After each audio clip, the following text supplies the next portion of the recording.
It's Friday, July the 15th, 2022. I am Dale Delvers, Benchmark Realty, Murfreesboro, Tennessee.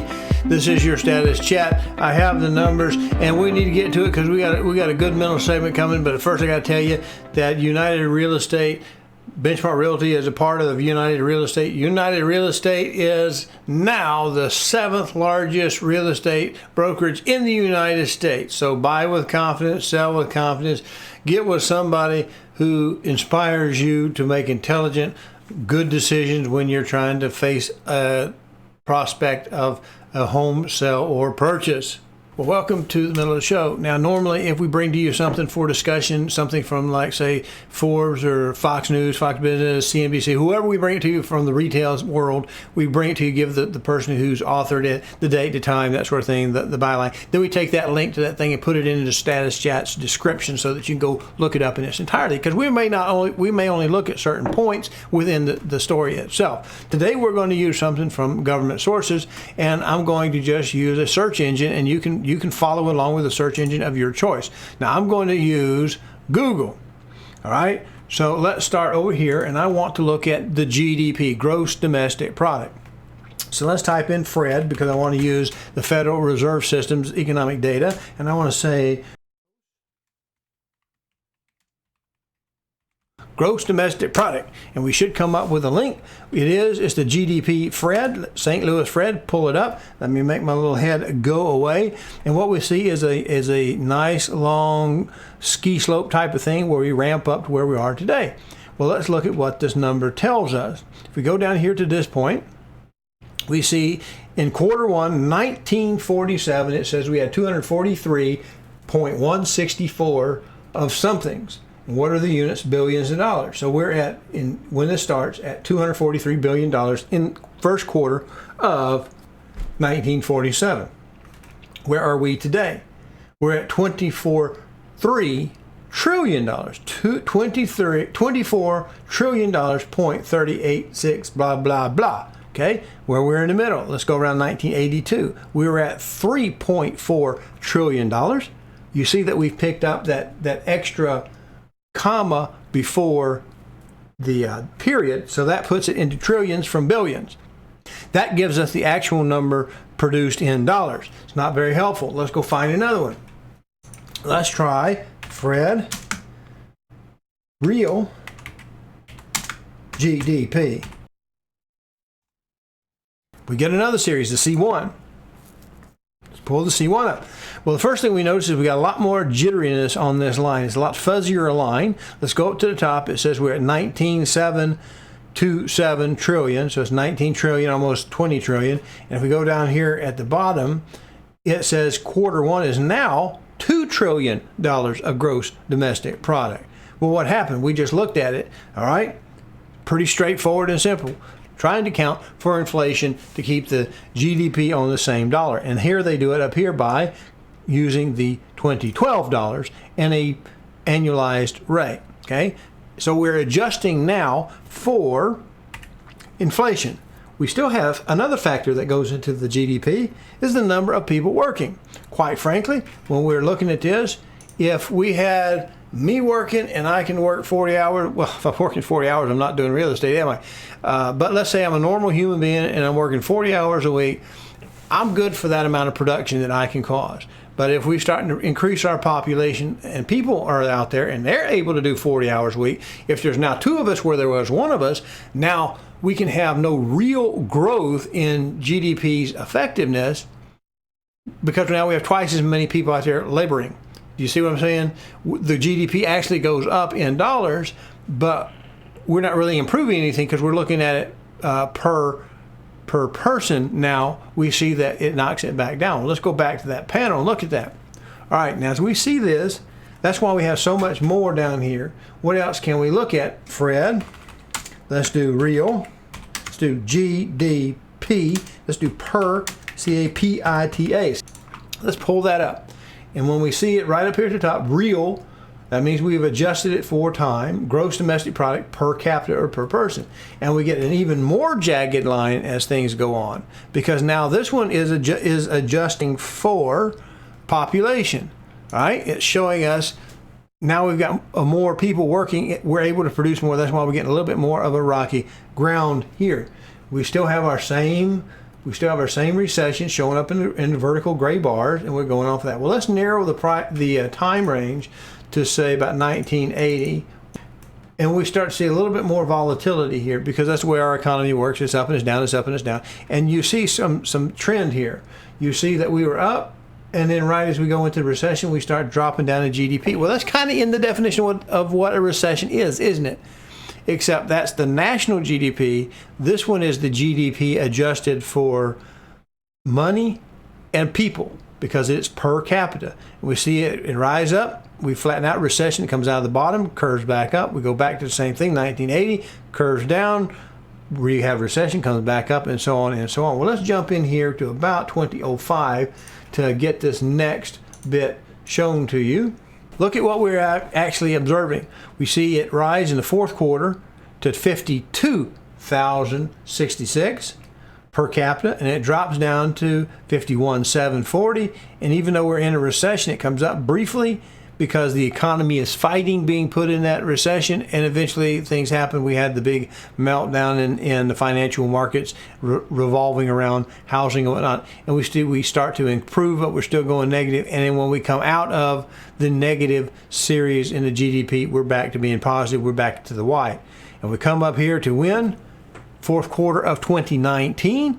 Per capita, we had GDP $57,900, almost $58,000 per person is attributed for the GDP. And then we had an election, and we dropped down the very next quarter to $57,165. They shut down the economy, and there we have it. Regardless of the number of people and the value of a dollar, they would not let people go to work. They were putting in those unconstitutionals. You can't go to work and you have to travel, and if you don't get this or that or whatever, you can't go to work. So what they did is they forced people out of the market. They killed the economy. And where are we? We were at a peak of almost 58,000 per capita, and we dropped down to 52,000 per capita because a lot of people weren't working, and so they weren't producing anything. And what did they do in response to that? Well, they printed a bunch of money. And what is inflation caused by? Inflation is caused by printing money.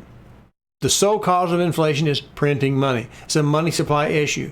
So depending on whose store you look at or how you calculate, depending on which money supply you use, because we've been through the M1, M0, and all those M2, 3s, the M1 jumped significantly from about 4 trillion to 20 trillion. So overnight, virtually overnight, in 1 year, they went from 4 to 20, which is 16 trillion. That's a big pill to swallow. And that's the cause of inflation. Now, to compound the difficulty that we're slamming our economy with is the energy policy, where they just decided they're not going to allow any more drilling. They kick people off public land. All of that anti-energy policy has caused oil futures to jump way up. And because it takes a while to get a permit, search for the land, search for a spot to put a well in there, get it producing, get it out, get it oil to market. We work on futures, and it has a greater degree of volatility because it's working on futures. Well, if we get back to it, we'll get that double whammy. What this does is it says that we can see along this straight line, if we would draw a line right here in the trend, that right here to this point, from this base bottom where we're coming up, we're seeing a straight line. This from here to here is a permanent loss. This is a permanent loss in gross domestic output, in persons' personal money, their personal data, their cash, whatever they had. Because when they weren't allowed to work, a lot of them put it on the credit card or loaned against something or took out a saving. This is a permanent loss. If you could visualize a point from here to here, that's a straight line. It's no higher today than it would have been if they hadn't interfered with it. So this is a net loss to America and to people. And on top of that, they printed those trillions of dollars. So between energy policy and printed money, our gross domestic output per capita is no higher than it would have been had they not touched it. And we're seeing a first quarter trend down. You see that? That's quarter 1, 2022, $50,000, just above $59,000 that is. Now, we're in the third quarter, and according to the Atlanta Fed's Fed GDP tracker that we've already looked at, we can see Atlanta says we're already in a recession. We should have our little gray bar started right now, but St. Louis is not giving it to us. They're not giving us the second quarter data. They're only giving us the first quarter data. Now, what did we just see this week? We see that inflation is spiking even despite the run that we've had. The Fed finally got around to it and said, okay, we're going to increase the rate. We went to a quarter, then to a half, then to 3/4, and we're checking with inflation. And if our rising of our interest rate is cooling our economy, we should see it. Now, they were at 0.75 before. Now we just got hit. Our job numbers said, oh, we've been expanding jobs with an increase of interest. Then we have our inflation rate, which is even higher than it was the last time. It's not affecting at these small jumps, and I'm going to call them small jumps because only at 3/4 of a percentage point it may feel huge to you, but in sense of the economy, it's not scratching the flea. It's not scratching the flea. So we're going to have another economic meeting come up in this month, late at the tail end of this month, and I would be highly surprised to see we don't go a full percentage point, maybe more. If we don't go more, maybe we go more one time, well, we can start seeing bi-weekly rate increases in their interest rate. This is speculation, but I'm only speculating it based upon our events. No, we will not have another 2008 because the conditions that created 2008 can't occur. Not all of them. We have something that could be much worse than 2008 or not as bad. We have to find out. We're going to find out what the cost of the nation's GDP is to print 80% of the money in circulation in 1 year. We're going to find out just how lasting and deep it is when we don't let people work for a year. On this, whether or not it was a valid reason to do it or not, the numbers never really supported it, but the politics did. Now we're going to reap what we sow, okay? Printed all that money, changing our oil policies, we're in for a tough ride. So what does this mean? We know that inflation, it's almost a guaranteed bet that prices that prices are going to try to keep riding up, which houses are made out of stuff that costs money. So it's going to have the upward pressure there plus the normal market values. But interest rate going up, unless you are flush with money, it's going to be difficult for you to buy a house. So if you want to sell, you better sell it now. If you want to buy, you better buy it now. Okay? Because people say, well, look, in 3 years, I went up 55% in value of my home value. All right, I don't want to give it up. Well, you're not giving up, you don't sell it. If you have to take 5% off of your value of your price to get it to sell for somebody to be able to reach up and grab you, that's when you make some money. And you don't look at it like you've lost 5%. Look at it like you've gained those 55% over those same 4 years. Same way from someone on the bottom. If you're trying to reach up and buy a home, most people will try to buy as much as they can afford to buy. And with every increase of interest, you can afford to buy less and less homes, and it makes it competition harder and harder for the homes that are out there. So to a seller, you're not going to make anything if you can't make the transaction. To a buyer, you're not going to lose anything if you don't make a transaction.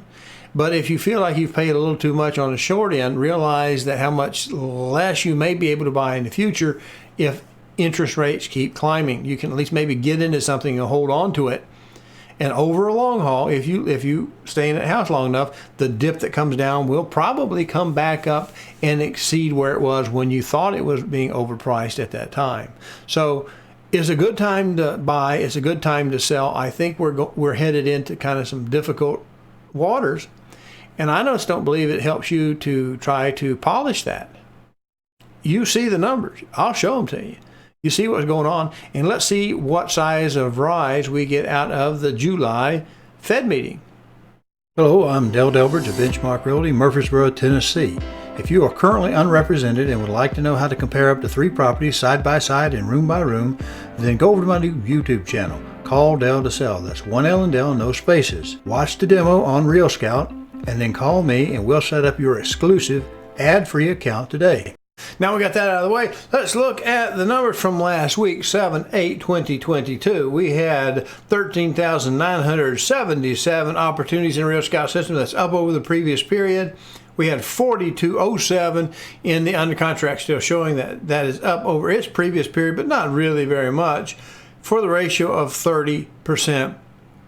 on the integer level, and that actually trended down 1 percentage point, which is kind of following a decreasing trend overall. Today, 7/15/22, we had 14,705 in the opportunities, which increased over the previous period. We had 4,203 in the under contracts, still showing that decrease slightly, although not significantly, for a ratio of 29% at the integer level. So in 1 week, we've dropped another 1%. Those ratios, we're gaining inventory, we're losing a little bit on the under contracts. We're getting those contracts processed and completed and getting them through.